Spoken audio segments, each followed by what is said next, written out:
Hello, everyone. My name is Dr. Lask. I'm a consultant radiologist, and welcome to radiology seminars. I'm just going to make sure that we are getting a thumbs up from everyone, that they're getting the audio and the video. And then once we've got that, then I think we can continue to go. So just to begin with, my name is Dr. Lask. I'm a consultant radiologist and one of the founders of radiologyseminars.com. We used to be .co.uk. If you have any questions during the session, please feel free to ask them. I'll be able to pick them up on the webinar chat and I'll be able to pick them up on the Q&A as well. I'll try and answer as many as I can live. And I'm also happy to hang around afterwards for any questions that may be coming up. I think there are a few people trickling through, so I'm going to take my time a little bit before we get started. So this talk, I'm really surprised. I'm really grateful that so many people have turned up. I think we've had like 500 registrations. We've got so many people signing in. I haven't had a webinar like this since I used to do the Collector Minds radiology webinars back in the day for anyone that used to watch those things, and they were really good fun as well. Okay, so we have a few people. Just going to say, are you able to see everything? So as you can see, it is a live session. I'm just waiting for confirmation, and then we'll carry on and get to it. Good. I've got the thumbs up. Excellent. Great. So, welcome to this webinar. What we're going to be doing is going from image interpretation to confident reporting.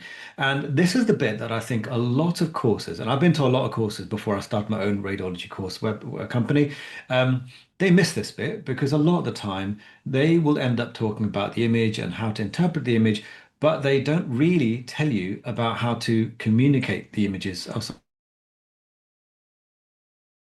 someone's got their hand up already. Is that Baxton? Okay, I can see the whole lot. But I'm going to just cross out the way and then maybe you can just ask a question if you've got one. Um, I'm surprised you got a question so quickly. I barely said anything. All the way through to try and get the most useful report that we can get because what people don't really understand sometimes, what they don't understand is that the interpretation is just one bit. It's communication that's a really, really big and important part of the overall healthcare, the overall picture that we paint when we are talking to clinicians and making that kind of communication, that translation of the very complex images that we have. So, what are the aims? What are we doing here? I mean, you obviously know what you're doing here, but probably should tell you what I'm aiming to do for you. And obviously, if that's different from what you expected, then let me know. I'm happy to change things around a bit and maybe talk about other things as well. But radiology, as we all know, is complex, right? There are loads of bits of your body, and we are now in a situation where we know so much about certain aspects of our body. It's very hard to be a generalist. Like there's a real fashion towards going towards being very, very focused on specific areas of the body. You've got neuroradiologists, you've got MSK radiology, which is what I am kind of, and then you've got general radiology to kind of do a bit of everything. But what's happening as well is that we've got a whole population of very specialist people. But the other problem is that you also need people to be generalists as well, because there's more people with general problems rather than very subspecialist problems. So the point of this webinar is to try and maybe communicate how confident, I mean, how difficult radiology can be, and also give you the framework or a framework of how to think about and how to look into communicating your findings. And this is my insights, right? So someone may turn around and say, "Oh, can you not hear me?" Someone's saying they can't hear me. Hassan, can you hear me? Yeah, we can hear you. Okay, maybe check your speakers. Okay, um, right. So what we're saying, so someone's saying what they had to do was come in and out. Maybe that's something you should try. Okay, so these are my insights. I've been a consultant for a while. I've been a radiology trainee for a while as well, and I was a radiology trainee for a long time because it took me a while. And then I became a consultant. I've been a consultant for a while, and and then I do a lot of auditing and work for teleradiology companies, and I kind of see what people write, and I see, and I'm not saying anyone's bad, but that you start to notice that they're like good reports and there's not so good reports. And we're going to get through to that in just a minute, right? But we're really going to focus on taking an image and try and get a really good report out of it. So this is where we're going to have to step into my mind a bit and maybe make things a little bit more fun, I suppose. But what I'm going to try and do is talk about some of my theories about what we're doing as radiologists or anyone that is interpreting any sort of imaging, and then also try and talk about what we're trying to get to in the first place. So at the very core, we're looking at human beings, right? We're looking at images of human beings that can get very complicated. I'm not talking about an emotional level. I'm not really interested in emotions. I'm interested in structures, right? So structurally, people are really complicated. There's loads of things going on, lots of things to take in. And at first, it can be absolutely daunting. I still remember the first time I was doing radiology and the consultant said, I tell you what, I'm going to step out. Why don't you just have a look at this and write a report and I'll be back. I had no idea what I was even looking at. I didn't know what I was going to write, like black blob, white blob, grey blob. Like, what on earth am I going to do here? It was really kind of scary. And at first, it can be really hard to really even think about how you can like image interpolate that and then go and interpolate that for someone else and explain it to them. It can be really, really hard. And so then I remember when I was going into radiology, people were like, oh, you know what? It's just pattern recognition, isn't it? That's all it is, mate. That's all you're doing. And yes, they are actually right. And that can be maybe a very unpopular opinion, but actually there is a lot of pattern recognition. And we're going to go into that turns up. But then it's the next bit, which is then where you start to think along the lines of, okay, I'm a medical professional. I've got pattern recognition. I've picked up something that's a bit strange. Now, what do I think it is? And that's your next step. Now you kind of think, okay, great. And as time goes on, you get better and better at identifying your standard stuff, I guess, consolidations, appendicitis, diverticulitis, right? And now you've got to write that report. Then what I noticed when I first started was that I wrote the report and suddenly I get a phone call and they'll say, oh, but you didn't mention this. Can you talk about this? And you go, okay. And then another phone call, but you know that scan you did a while ago. Can you just talk about that? Because you didn't mention that. You think, okay, how do I get to the point where I don't have phone calls? Because it's not that I don't like talking to people. Of course I do. But also, when I get a job done, I just want to get it done and hope that I've done the best that I can and answered as many things as possible.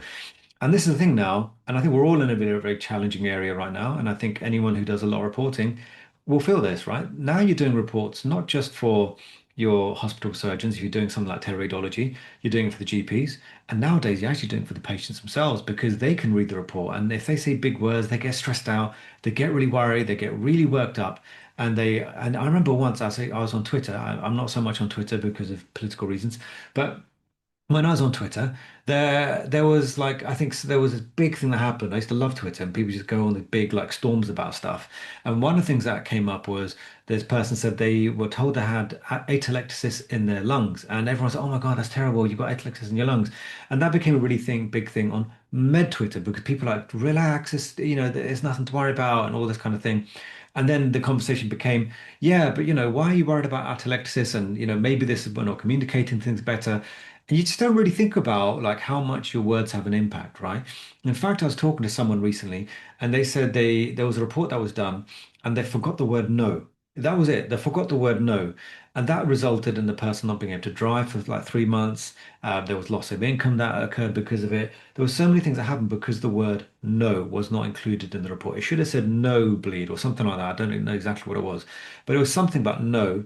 And that's what resulted in a whole load of difficulty for the person involved. And this is what I had to learn is that your words really matter. I mean, your words matter obviously in general, but what you're writing on that piece of paper matters to everyone. And people don't, when things work well, then people don't really notice the problem. But when things don't work well, that's when they start noticing the problem. Then that's when they start saying, oh, what's going on here? I don't know what I'm doing. So I'm not trying to big up radiologists or image interpreters or anyone who writes reports. Everyone has their place. I completely get that and I completely understand. But what I'm saying is, I think sometimes we do get underestimated in terms of our value in this entire process. And we also kind of underestimate ourselves, like because you forget that you're looking at a person, you're looking at a scan, you're flicking through, you've got a big list, you've got to get through it. And you're not really remembering like what you're doing, who you're doing it for, who you're really trying to help.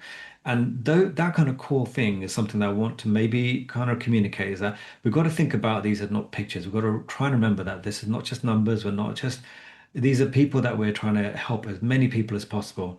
And one of the wonderful things about doing the image interpretation as a radiologist anyway, is that it's really lovely to be able to do, let's say, 100 X-rays and know that you potentially helped 100 people. Yeah, fine, you might have said normal for a whole load of them, but they had that X-ray for a reason. They want to know if it's normal. And if it's not normal, then, you can help them. So I think it's really important to not underestimate our role. Like radiologist's role is very essential. Image interpreters are very essential. People who are doing reporting these days are very essential to the entire process. One word can make a big difference. And this is where we're going to start thinking about the first steps and maybe stepping into my mind a bit. So this is what I said earlier. The first problem is you're looking at a whole load of stuff, a whole load of grays, a whole load of whites, a whole load of brightness, a whole load of not so bright. And you're thinking, okay. And I remember I was looking at CT and I said something, oh, the signal's really high. And the consultant was like, you don't get signal in a CT. It's, oh, okay, okay.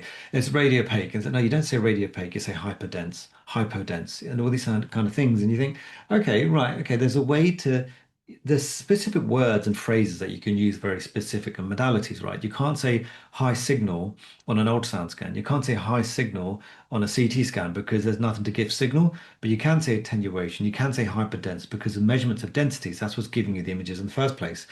So once you got past that first stage, let's say you got a scan right in front of you, you got to look at that picture and you think, okay, what on earth am I looking at? Is that, I mean, don't look at that. That's some weird picture I put up. But anyway, the point is, like, you look at this image, and you think, okay, what is that? What am I looking at?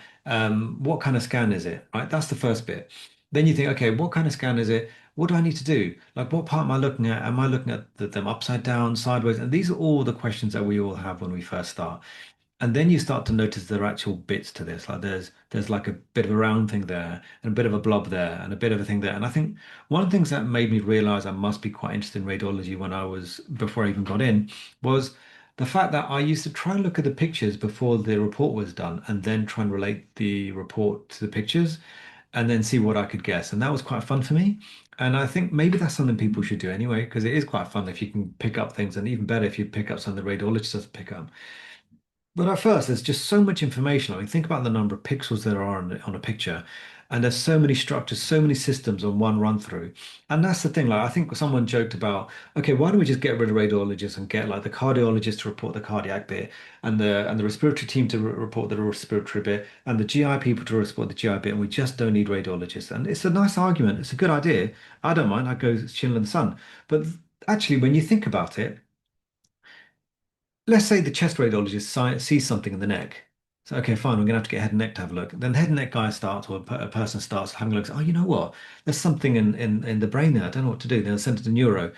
And that's the thing, right? Like, because you're generally trained, you kind of got a general bit of knowledge, at least to know when something that's been caught somewhere else is something to worry about. So let's say you're doing a cardiac image and you are a generally trained radiologist, you should be able to pick up the tumor, the lung tumor. I mean, if you didn't pick up the lung tumor, then you have to really think about what you're doing. And that's the point. Being a generalist is actually really important. Having that general training is really, really important. And people underestimate that. And so when you look at these complex images, there are so many systems involved. Like I've got to look at the biliary tree, I've got to look at the kidneys, I've got to look at the ureters, I've got to look at the bladder, I've got to look at all these things. All these systems are not really related to MSK. I'm an MSK radiologist, but I've still got to look at it. And if I miss something in an MSK scan that's actually nothing to do with me, but could be sinister, then that can come at me. And that could be a problem. And that's part of my job to try and pick up things that others may not, right? And then the next thing is to try and think about what is normal and get really good used to seeing normal. So you're building a foundation, yeah? You're thinking to yourself, okay, I'm going to orientate myself. I'm going to recognize modality. I'm going to learn the anatomy. And then that last bit is the clinical context. And I think that's where pretty much your last few years of training, and then as a radiology consultant, I found the massive part of my training has been this bit here, the clinical context, integrating it and putting it with the clinical history can be really important. So this is going to get a bit weird. Please stick with me. I have some theories. I do have some theories, and I'm going to share my theories with you guys, right? So I invented this phrase called the radiology cognitive frame rate, right? And the reason I've said that is the frame rate is because I mean, look, you're looking at me right now, but you're not looking at a continuous image of me. It depends on the frame rate of the device you're looking at. So some phones have got high frame rate, some phones don't have very good frame rate, some computers, etc., etc. So you're not really seeing an image of me per se, like your eyes are seeing the light coming from me. You're seeing like an animation. And so what you're seeing is like an image here, an image here, an image here. My hand's doing this. And then your brain fills all the bits in between. That's because your brain is very, very smart, believe it or not. It's really, really clever. And because it's taken in the world around it for so many years, so much time has been spent, it can guess like what that middle image will be like. And that's how animation works. You've got picture Mickey Mouse, you put a few more, and suddenly he looks like he's moving, talking, and having a great time. And he looks like he's alive. And so the way I'm going to relate it to this is that when you're going through CT scans or cross-section imaging, there is a technical there is a frame rate, right? And in the same way with animation, you've got multiple images and you're scrolling through, and your brain almost after a while starts to anticipate what the next image should look like. And then as you scroll through, you get better and better at anticipating what the next image will looks like. And this is not a conscious thing. It's some kind of weird click that happens. And you know that click happens is when you're flicking through and something just jumps at you and you think, oh, that's not normal. What's that doing there? The only way I can liken it to is like, when you're on like social media, which I spend far too much time on, and then you're watching and some fool has decided to do this video and it looks tranquil and smart, like calm and serene, and you think, oh, that looks lovely. And suddenly a ghost appears and you're like, oh wow, that really scared me. And you're almost falling off your chair. That's kind of what happens in radiology sometimes, where you're scrolling through and then suddenly there's like something you just did not expect, like a big aneurysm, a big heart, something that's abnormal, and it just gets you. Just, oh, where did that come from?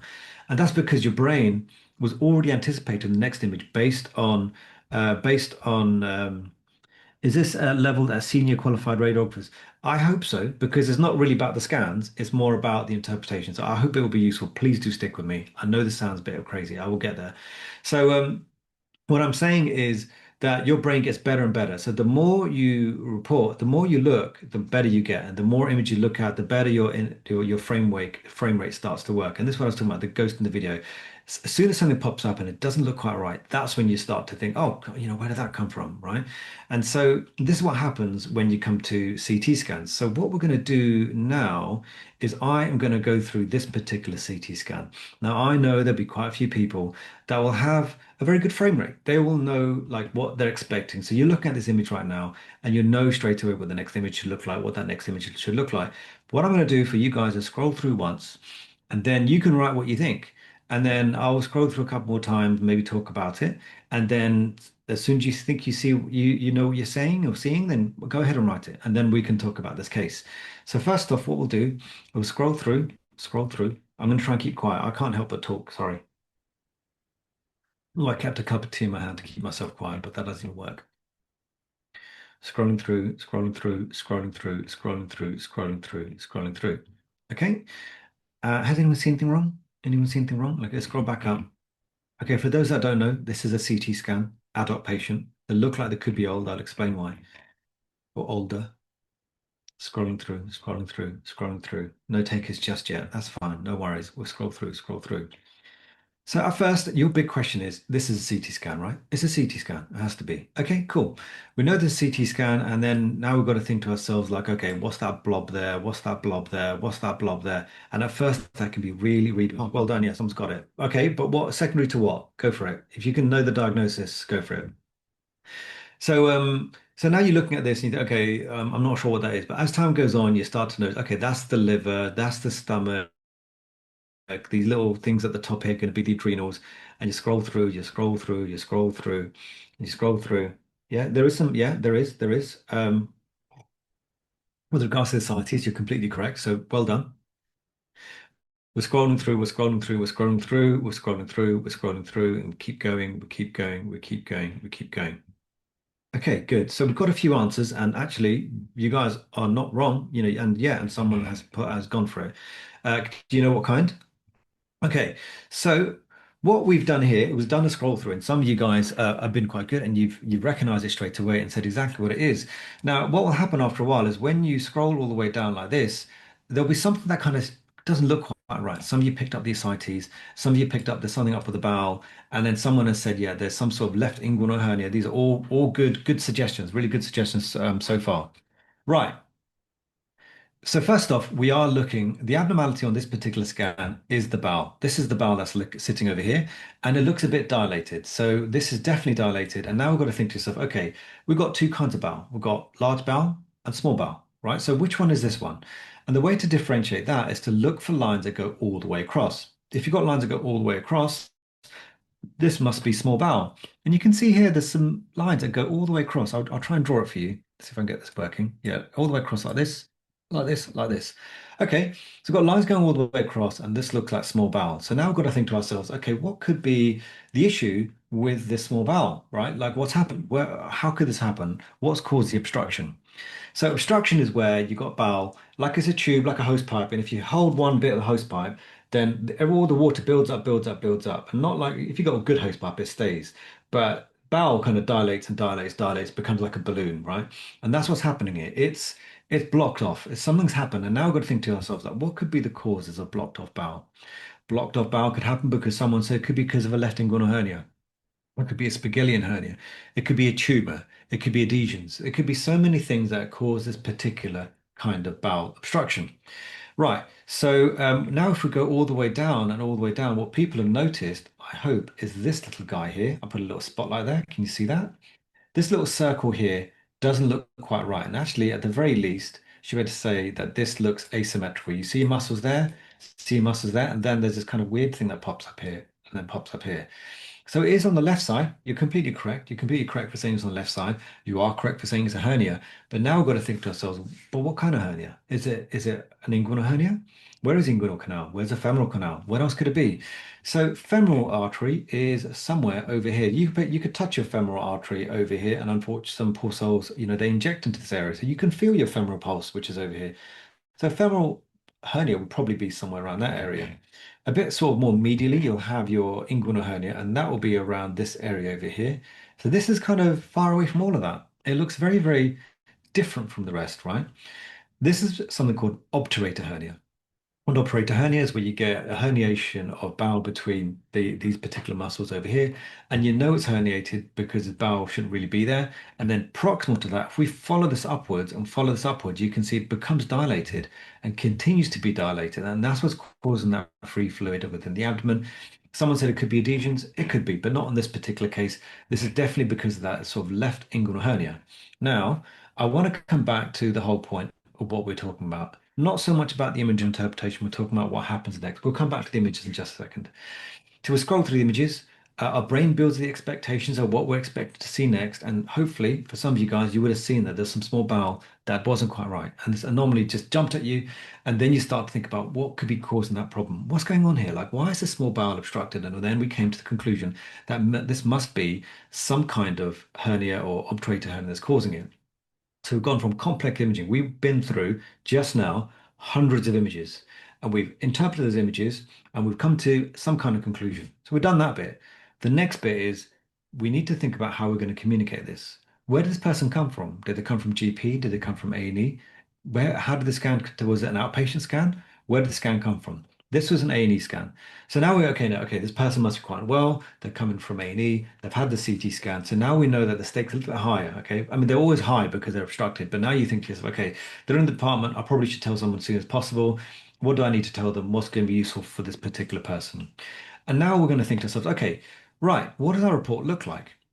So with regards to this particular case, if we just said, you know what, let's just go with, let's say this.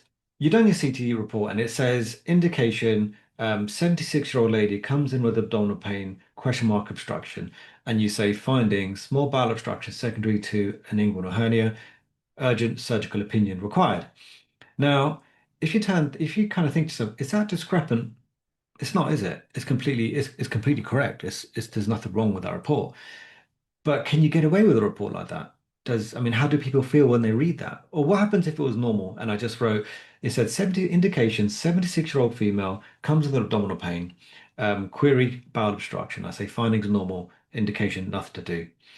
If you write those things, you may, and let's say I did everything. I did everything. I went through the bowel, I went through the bone, I went through the lungs, I did everything.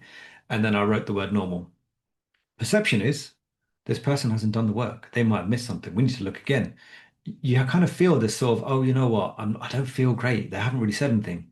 It may be related to the person writing it. Maybe if you saw Dr. Lasker write normal, you'd be like, quite rightly so. You say, look, I don't know who this guy is. And he's just written normal. We need to find someone to tell us what's going on. But let's say it's like the most senior consultant or professor in the department that has been doing this for donkey's years, and they wrote the word normal. How many questions do you have about whether they looked at it at all? Do you have any questions? Do you doubt it? Are you going to go to that office and say, you know what, you wrote the word normal, and I just don't know whether you looked at everything. And you see like how suddenly like perception is so much based on what you've written. It's not about the skill, because let's say me and Prof did exactly the same thing, came out with exactly the same conclusions, but the way we communicated is different because of who we are and where we are and who we're writing it to. And this is where we're trying to get to, trying to understand like how these things make a big, big difference, and trying to understand the process that how to actually work through the CT and make sure that you give a decent report for someone. So we've said here now, appears dilated, and we found the areas about, and we found that it's obstructed and is significantly dilated. And we've also answered the question, what is causing the obstruction? So Imran, what's the problem? Like, that's a decent report. Well, what happens if someone calls you up and say, well, okay, it's really great. Thanks for that report. Really appreciate it. But is it ischemic? And have they got perforation and have they got a collection? Oh, right. Okay. Yeah. Good point. I didn't answer that question. Maybe I should go back. So let's go back and have a look. So is it ischemic? Well, if you look at that bowel wall, if we just have a look at that, the bowel wall does look like it's enhancing. So it's not ischemic. It's not dead. Because if it was dead, then it wouldn't be enhancing. There'd be no blood getting to it.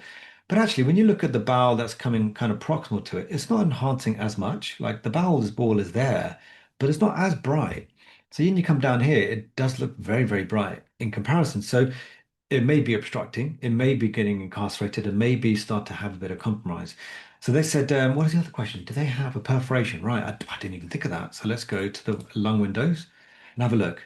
Okay, lung windows, we're looking for air. So air looks very, very black. If you're ever unsure, just have a look at the air outside the body, and that's all very, very black.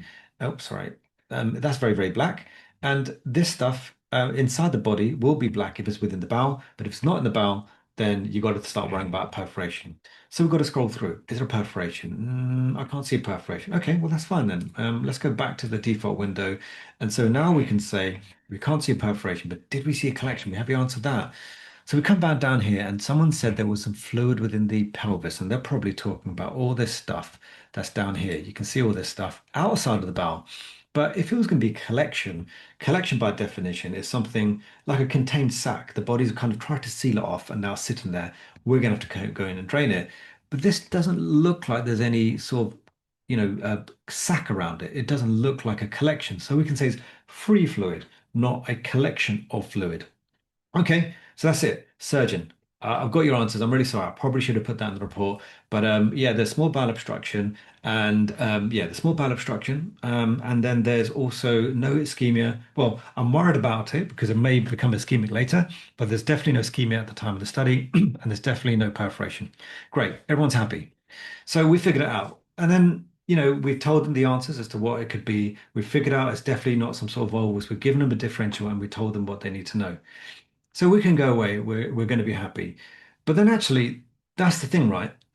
Remember we were talking about the person being a very complex thing. Like I'm not talking about the emotions, about just physically. The physical person has got so many things going on. Have we really looked at everything beyond the diagnosis of that hernia? Are we going to get any more phone calls coming at us and asking us about anything else? Okay, so for example, we have seen the scan, and our immediate problem was that they had small bowel obstruction, and we told the clinicians, I mean, what else is there to do? There's nothing to do. We're all happy. But why don't we go back to that scan? And they say to us, listen, we're thinking about taking this person to theatre, but they're really breathless. They're really breathless. Is there any particular reason why they could be breathless? You think, oh yeah, you know what? Let me have a look. Let's have a look. So let's go back up. The lungs feel a bit breathless. All right. Go to the lungs. And now you see that, oh, hang on. The lungs, they've got these areas over here. Okay. Over here and over here. They look like they've got pleural effusions, bilateral pleural effusions, and it's kind of collapsing the lung a bit. So you've got bibasal atelectasis as a result. So they could have heart failure. So, oh, right. They could have heart failure. Well, you could have mentioned in the report. I could have done. You're right. I probably should have done. So now you've got, okay, fine. Are we happy now? We've got the small bowel obstruction. We've got the air with the fluid within the abdomen. We've talked about the important negatives.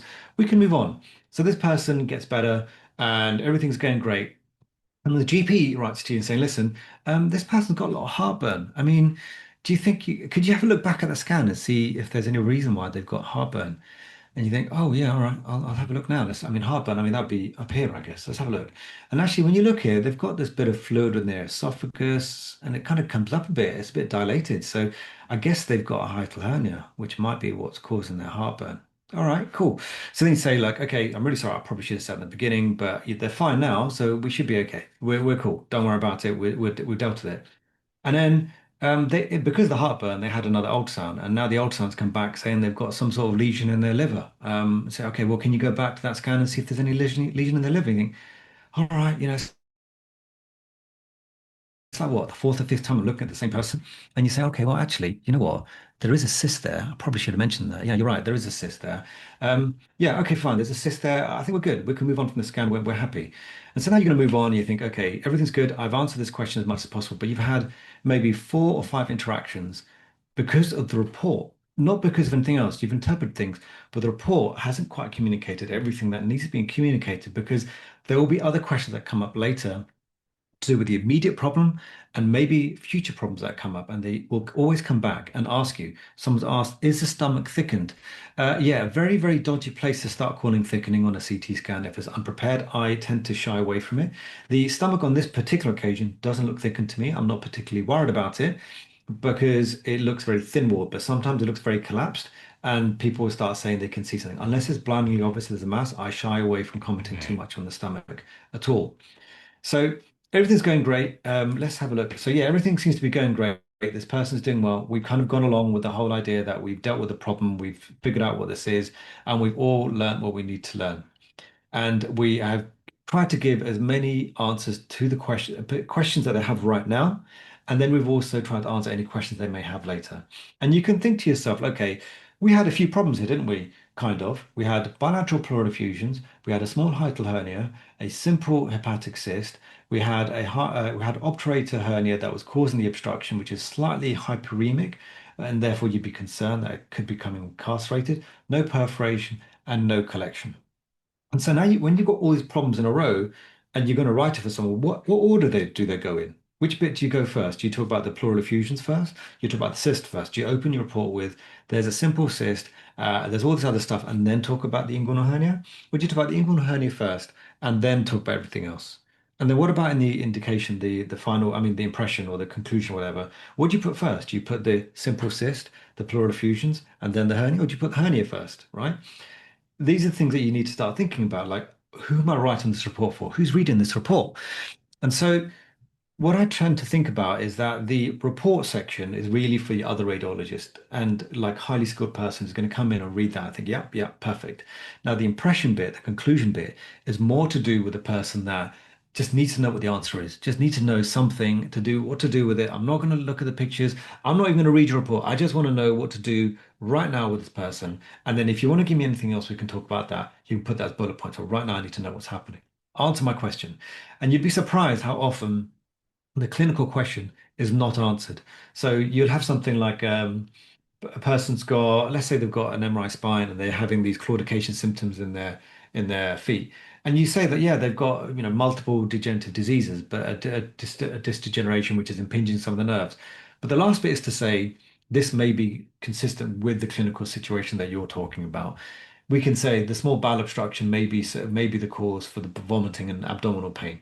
This person may not have turned up with abdominal pain at all. They may have turned up with, I don't know, fallen over and they've had an obturator hernia. So you'd say incidental finding of obturator hernia and small bowel obstruction, please correlate clinically, even though it wasn't the reason this person came in. So very, very important to try and relate everything to the initial question, but also think about what order are you trying to put these things into, because there are multiple findings for this particular person. And Brett, I think in this day and age, especially when you know that it's not just other doctors and not your mate down the road is reading your reports. It's going to be other people now. It's going to be the patients themselves can get access to the reports. It's very, very important that you make sure you have everything there and try and write it in a way that demonstrates that you have knowledge and you are communicating that knowledge in an effective way. So this is the thing, right? You have all this information in your head, you have what you see, and then the gap becomes like how to communicate that. And my idea, and I say jokingly, I don't want to talk to anyone once I've done the scan. That's not actually true. I don't want to talk to anyone, but I'm trying to mitigate the idea that someone is going to have to call me up and ask me all these questions. And so try and be thorough as much as possible. Now, we've done all the main things: bowel ischemia, perforation, collections, pneumatosis, which is any portavenous gas. We've done the big things, right? We've addressed the main concerns. The surgeons called us up. We've demonstrated that. We told them what they need to know. We told them all these things, and then we have left it. But then you can see that scenario that I gave you. They had an ultrasound later. They had persistent heartburn. They had breathlessness, and now they've come in again, and they're saying, you know what? They're losing a bit of weight. They're losing a bit of weight. Do you want to? have a look at that scan. Tell me if you could be anything at all that could be causing their problems, right? So, okay, let's have a look. Is there anything else on this scan that could be causing this person problems? And so what you'll do here is that around here, I'm going to have to do this like this. Around here is the pancreas. And if you follow that pancreas along, there's this kind of cystic structure that pops up just there, just at the edge over here. And I'll try and draw it out as much as I can. This thing here. So you've done everything right. You've done absolutely everything right. But there's now what appears to be, could be potentially a cystic structure located at the tail end of that pancreas. And now the person's come in and saying they're not feeling well and they might have lost a bit of weight. And maybe this is years from now, years. And what's happened now is that maybe on the off chance that could have been something that we should have picked up a little bit earlier or should have been investigated more.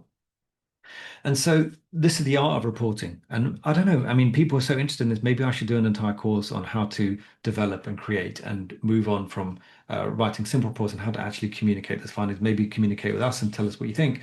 But the point is to try and figure out how you're going to make it so that people are not going to call you repeatedly over the one scan, because the last thing you want is to do one scan, do another 10 scans, you get a call about that one scan you did maybe half an hour ago, you come back there, then you go do another 10 scans and come back again, or maybe in a week they ask you another question, 2 months they ask you another question. And then that can result in repeated investigations, right? Multiple investigations occurring because maybe the report didn't quite communicate the things it should have done. It kind of maybe ignored things or didn't put enough emphasis on the things that they could have done. So in this particular case, we could have been like, okay, they're going to have small bowel obstruction secondary to the hernia. The next thing that could affect them is probably going to be the pleural effusion. It could be secondary to cardiogenic failure. And then you'd say, incidentally, they've got the cystic lesion located with the pancreas. Further correlation or investigations may be required. It's not the immediate problem right now is the small bowel obstruction. That's what's going to harm the person first. But that thing there may need to be looked at a little bit more, a little bit later, once we've got through this main thing. The cardiogenic failure may be useful to know, because then you can stratify whether this person's actually going to be fit to go into hospital. And so that one bit of information, all those bits of information can result in a succinct and useful report if you can include them and put them in the right order of importance. And this is what I was telling you guys about earlier. I can write normal, Professor such and such can write normal. And then they may be very confident with Professor such and such because Professor such and such can write normal because they've got 40, 50 years of experience behind them. And that 40, 50 years of experience has resulted in the fact that everyone knows who they are and knows that this person will always look at everything and hasn't got it wrong. For a lot of us, writing normal is not good enough. We have to write absolutely everything as to the best of our ability, because at the very least, even, like saying the word normal is not hard. Just say normal. But you could also say insert normal, which then gives you a normal report. But the perception is still the same. As long as you've obviously looked at everything that's on there, you say insert normal, and you get this entire wonderful template as saying everything that's normal in the most wonderful way possible. It's the same thing as the word saying normal, isn't it? So why am I bothering? I'm bothering because if I don't write those things, if you don't write those things, and someone turn around and say, I'm just not sure you really looked at that liver properly. Did you look at that liver? And also on a personal basis, if you've got something that's a template like this, it forces you to look. Oh yeah, adrenals. I better look at that. Did I look at the adrenals? And then you go back. If you just write the word normal, it can lead to you making your own mistakes. And so this is the whole point, really thinking about what is the value of what you're doing when you produce a report. And something like this can happen to any of us, happens to people all the time, where something that was on the edge of the film turns out to be something else later. Something that you just blinked and you missed it, ends up being something else later. And so it's very, very important, obviously, to be as thorough as possible, but it's also very important to try and make this structured and complete report. So this is what I was talking about. When you write your reports, regardless of what you're doing, even if it's completely normal, I would highly recommend that you don't just say normal unless you're remarkably well known. And, include all the normal findings, right? And in your impression, oh yeah, and when you do your findings, right? There's no point, in my humble opinion, in talking about, let's say, the hiatal hernia, then talk about the liver, and then talk about the kidneys, then talk about the biliary tree, and then talk about the left kidney, then talk about the adrenals, and then talk about the urinary bladder. You see what I mean? Like you're just sort of going like all over the place. They're not entirely related systems, but you're just talking. It's better that you kind of concentrate on each area before when you write to the report. So obviously, in this particular case that we had, the small bowel's a problem. So you talk about the small bowel, the herniation, and all the rest of it. That's going to be a top thing. And then you're going to talk about the liver, the biliary tree, the gallbladder, the adrenals, the kidneys, the ureters, the urinary bladder, the spleen, and then the base of the lungs, and then the bones. And then you kind of got a system way of approaching things.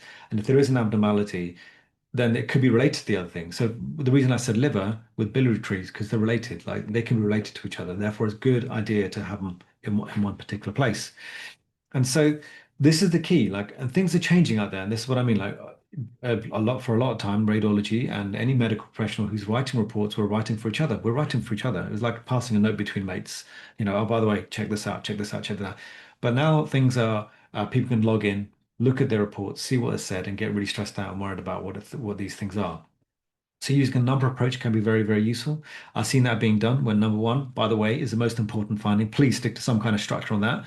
I have noticed that sometimes people will write numbers in the findings, which then would mean that there's some kind of hierarchy in the findings. So if you're going to put numbers in the findings, then surely number one should be the bowel problem that we saw earlier. It shouldn't be number three, because then you'd think, well, why did you put number one being the liver cyst? What's going on there? So me personally, I would recommend that you don't put numbers in the report. You can put numbers in the impression and the conclusion, but don't put it in the report.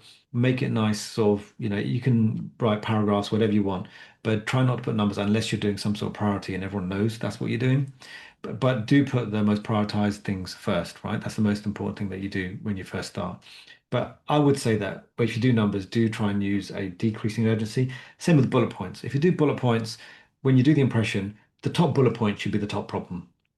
Yeah, the top problem should be the top bullet point, and then the rest of it goes down, and eventually you'd be like, stuff that doesn't matter. I'm not even bother mentioning. There's no point. There will be a certificate for this webinar. Um, so prioritizing your impression. So think about it. When you see a problem, yeah, think about we had so many things together. We just saw with that scan, we had the free fluid, we had all these things. Try and think about what's the most immediate threat and who am I writing it for? And so for this particular situation, we were looking at an A&E scan, and the most immediate threat was a small bowel obstruction. So that's the first thing we've got to do, right? Then the most pertinent negatives that are associated with that particular problem in this particular situation was ischemia, perforation, pneumatosis. So that's all kind of bunched together. Then you can talk about the next problems, which are going to be the bilateral perfusions and all the rest of it, right? And then you move on to the final bit, which are the simple things that are not really that important that you feel like mentioning. Maybe they've got a horseshoe kidney or something like that. That's not going to make things too much of a difference. And this is where I think that we, as people who, I'm assuming everyone here does write reports, is that people think it's just, oh, just say what you see. That's what it is. Just say what you see. But there is an art to it. There is a balance to it, right?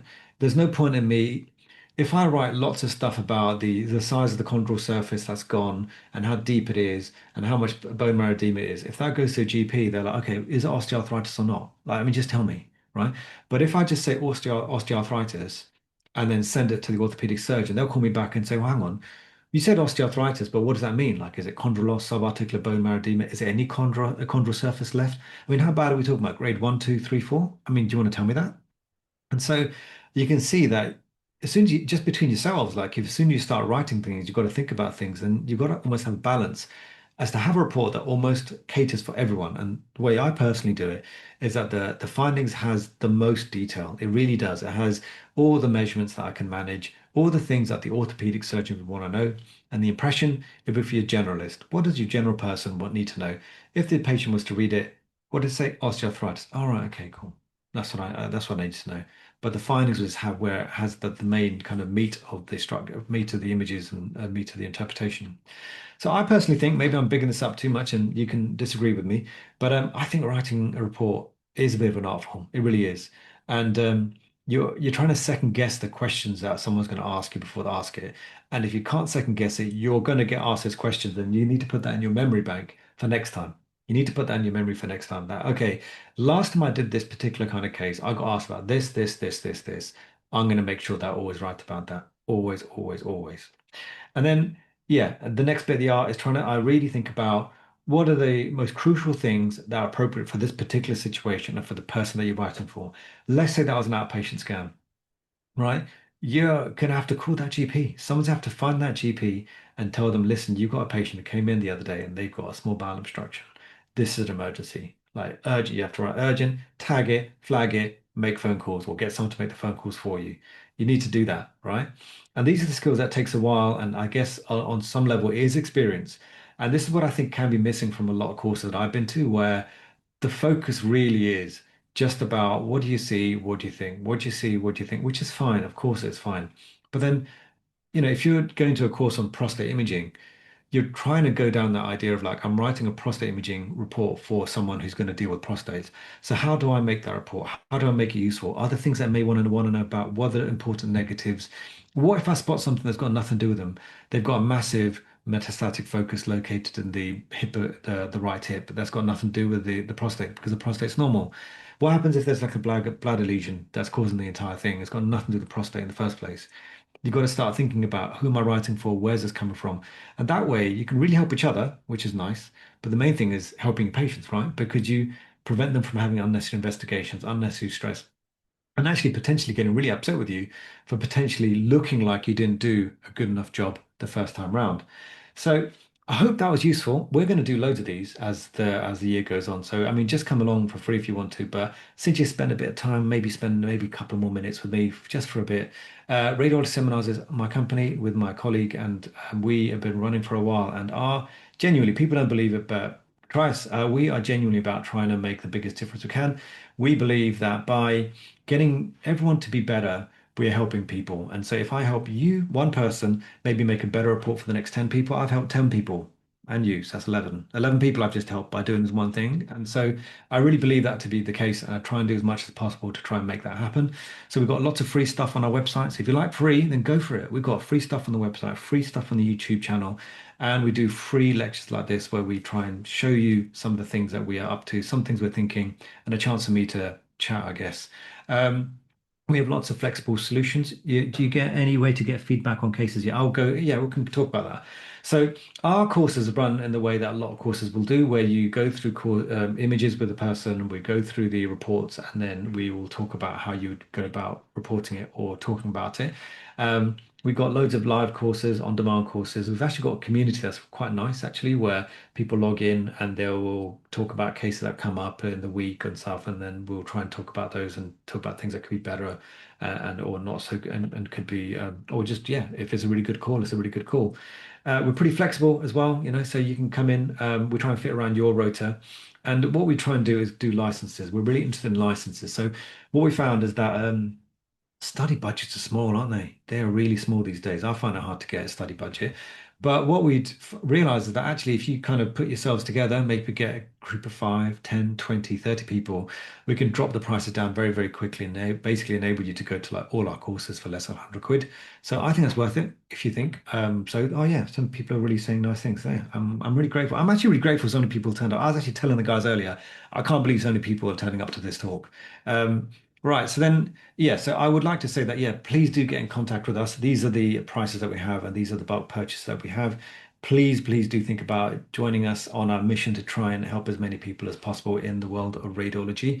If you are interested in checking us out, go to our website. These are some QR codes for us if you want to connect with the education team. I mean, we've got a team. That's crazy, isn't it? So we've got a team now, guys who are interested in the education side and creating those bulk purchases and upcoming webinars. I will stick around. Do not worry. I will not run away because I know that there are some questions coming in. So I'm going to read this out. I hope you don't mind so that everyone knows the question.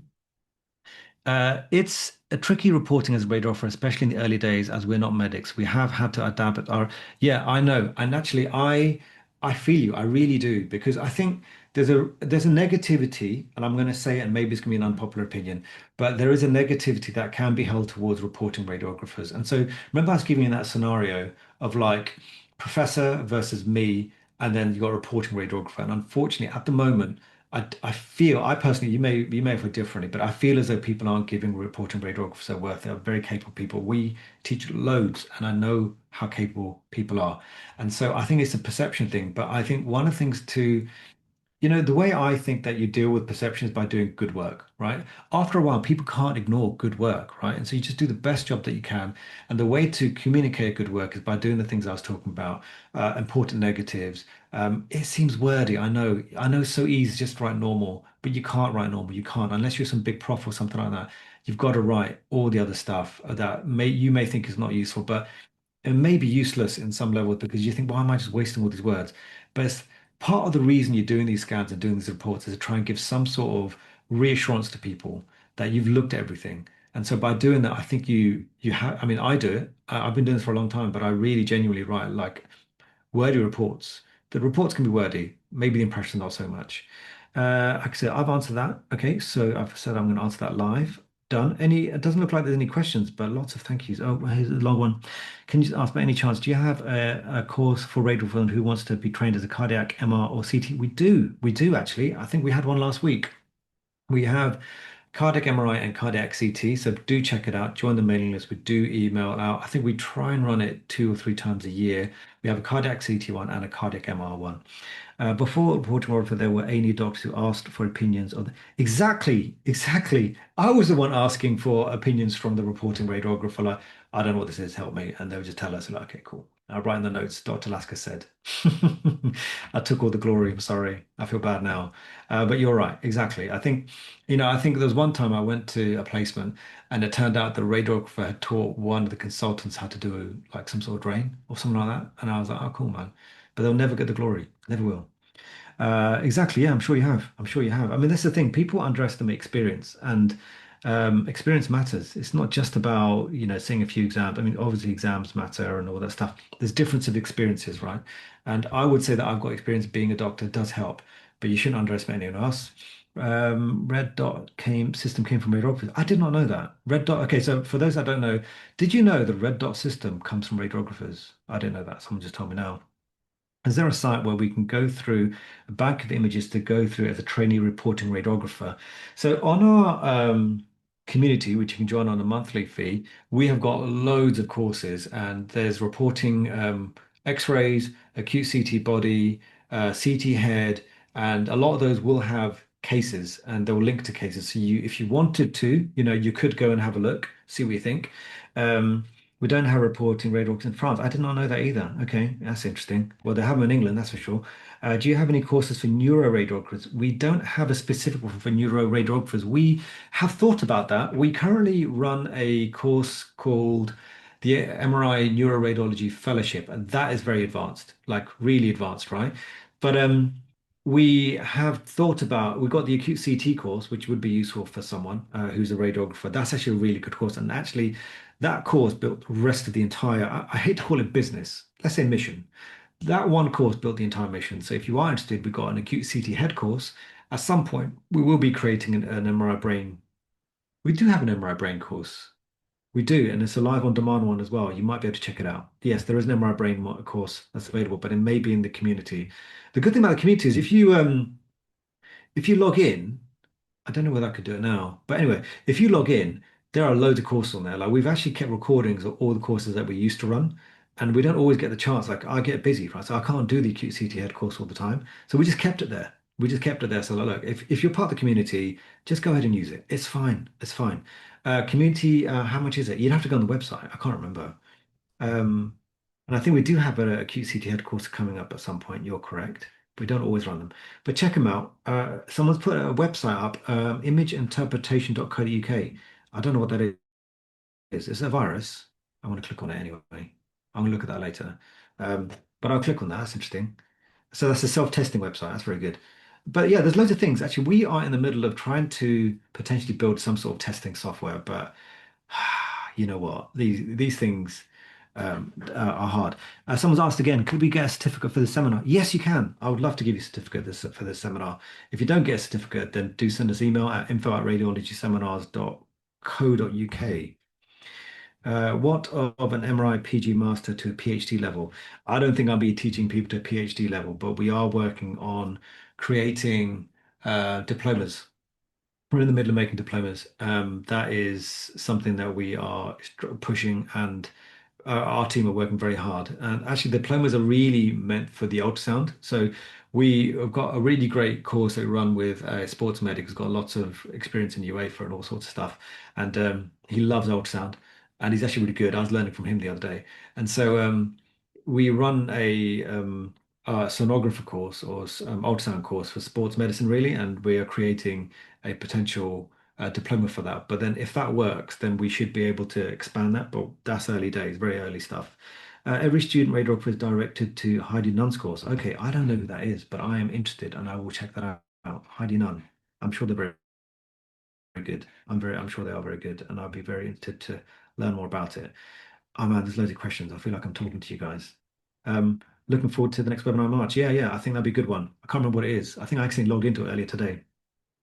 Uh, uh, this is okay. I'll click on that one again. Okay, yeah, I'll look at that later. Okay, cool. I think we're done. Any questions? Any questions about like the actual thing that we spoke about? Doing the reporting. Otherwise, that's fine. But yeah, I'm gonna probably call it quits now. I think that's everyone. Okay, so I am going to have to say thank you so much. I'm absolutely overwhelmed by the number of people that gave up their evening. I mean, maybe you're watching TV at the background or having some food or something like that. But we as a team really appreciate it. A huge amount of work comes from a radiology seminars team. Our team grew bigger and bigger and bigger. And every week, we just exciting people are just coming up with cool ideas and approaching us for working with them on cool ideas and stuff like that. So do keep watch. We always appreciate everyone's support in whatever way it is. Go ahead and sign up stuff for free. I mean, that's still support. What was that question? There was a question. Oh, it's jumped. It's jumped. Every student radiographer. See you in March. Yeah. You will, yeah, we're going to do a recording. We will, I think I just spoke to the team. We have recorded this. It will go on YouTube. I might get them to cut out some of my rambling, but it may be slightly edited because live is different from having it on online. What MRI course do you run for radiographers affiliated with the uni? We don't have a MRI course affiliated to universities. We have MRI courses which have CPD.